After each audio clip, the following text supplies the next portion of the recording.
You hear the headlines, right? Official reports say the US economy is booming, it's strong. But for millions of Americans, it just feels broken. So, what's the real story? In this explainer, we are going to dive into this massive disconnect between the numbers and how people are actually living. To really get what's going on, we have to start with a feeling, not a statistic. And this quote from a Reddit user just captures it perfectly. It's that feeling of being stuck on a treadmill. You're running as hard as you can, but you just keep falling further and further behind. And that last line, "I am tired, boss." Wow. That says it all. Let's dig into that feeling. All right, section 1, two American economies. This is really where it all begins. The official story we're told versus the reality of daily life for so many. I mean, here's the contradiction right here, side by side. On one hand, you have the official line that the US economy is the strongest in the world. But then you look at a 2024 survey, and it finds that 65%, almost two-thirds, of middle-income Americans say they're struggling financially.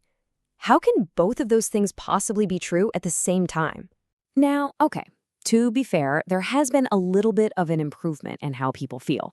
The Federal Reserve saw the number of people calling the economy good or excellent tick up from 22% to 29%, and that's a positive sign for sure.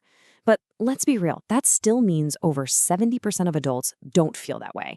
It's hardly a glowing report card. Okay, section 2, the $400 emergency. To really understand what this struggle feels like day to day, let's talk about a number you've probably heard thrown around a lot: the $400 emergency. This whole idea of a $400 emergency feels completely disconnected from reality, and this Reddit user just nails it. I mean, seriously, think about it. Your car's transmission goes out, you have an unexpected trip to the ER. When was the last time a real, actual emergency cost only $400? The benchmark itself seems kind of broken. And it goes even deeper. The line between just a regular, predictable expense and a full-blown financial crisis has totally vanished. When just getting a new set of tires for your car counts as an emergency, that tells you the definition of emergency has been stretched to a breaking point. And it's not just about emergencies.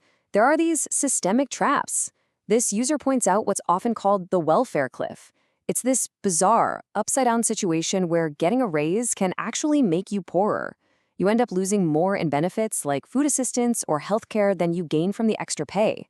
It's a system that can literally punish you for trying to climb the ladder. Okay, section 3, following the money. So we've heard the personal stories, we've felt the frustration. Now let's pull back and actually follow the money. Let's look at the hard data to see where all this anxiety is coming from. Okay, wow. This chart right here, this explains so much of that feeling of being left behind. It basically shows how the entire pie of our national income has been resliced over the last 50+ years. Look at this. The top 20% of earners, their share of the pie grew by more than 9%. And everybody else, the middle class, the working class, everyone below them, their slice of the pie actually got smaller. So what does that actually mean in real dollars? Well, according to an analysis from American Compass, if the middle class had just kept the same share of the national income it had back in 1970, the average household today would have an extra $17,000 every single year. I mean, think about what that is. That's a reliable car, that's a huge chunk of college tuition, it's a life-changing amount of money. And this number, this one might be the most staggering of all.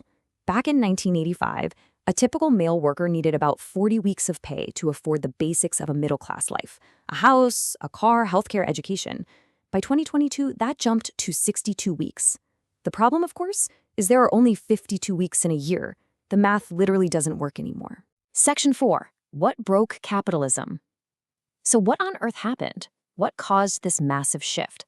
Now, we're going to explore one specific theory about what went wrong, and this one comes from a handbook by the conservative think tank American Compass. They argue that for the last 40 years or so, our economic policy has been driven by an idea they call market fundamentalism. The core belief here is pretty simple, that the only thing policymakers should do is expand economic freedom, through stuff like deregulation, free trade, and just assume that will automatically lead to the best results for the whole country. But according to their analysis, this hands-off approach turned out to be, in their words, a disaster for the nation. They point to 3 main drivers. First, globalization, which they say sent jobs overseas and just crushed American industry.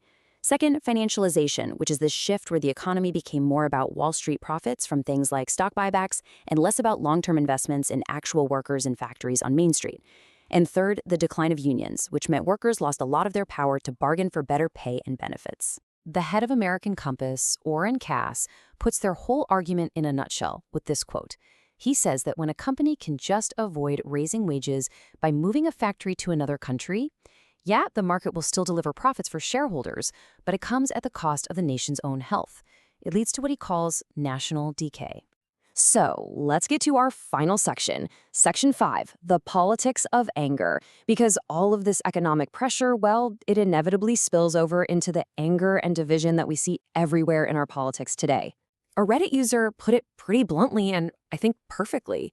You just can't squeeze a population this hard for this many decades and not expect something to eventually break. And it's not just bank accounts that are breaking, it's trust, it's communities, it's our politics. These illustrations from the source material really capture that feeling of brokenness. On the left, you've got this cracked globe, representing a globalized system that a lot of people feel has failed them. And then on the right, you see these hooks for a doctor's bag, a hard hat, a backpack. It suggests that those traditional paths to a secure, middle-class life just aren't hanging there for you anymore. And this deep, simmering economic frustration, it creates really fertile ground for populist messaging. For instance, a key theme in Donald Trump's rhetoric has always been this simple but incredibly powerful promise: the establishment has failed you, but I won't. It speaks directly to that feeling of being left behind. And it is crucial to see that this is not a phenomenon that's exclusive to one side of the aisle. This comment points out how that exact same feeling of being lost and disillusioned fuels populist energy on the left, with someone like Bernie Sanders calling for a political revolution against corporate power. And that message really resonates with people who feel the system is rigged. And this isn't just an American story. Not at all. Academic studies from all over the world have confirmed this link. As the gap between the rich and everyone else gets wider, political polarization gets deeper. More inequality seems to equal more division. It's a global pattern. And all of this brings us to a really fundamental question. The theory we just looked at challenges that core belief in the invisible hand of the market to just automatically take care of everything. So we're left with this. If the invisible hand is failing, whose hands should be shaping the economy of the future?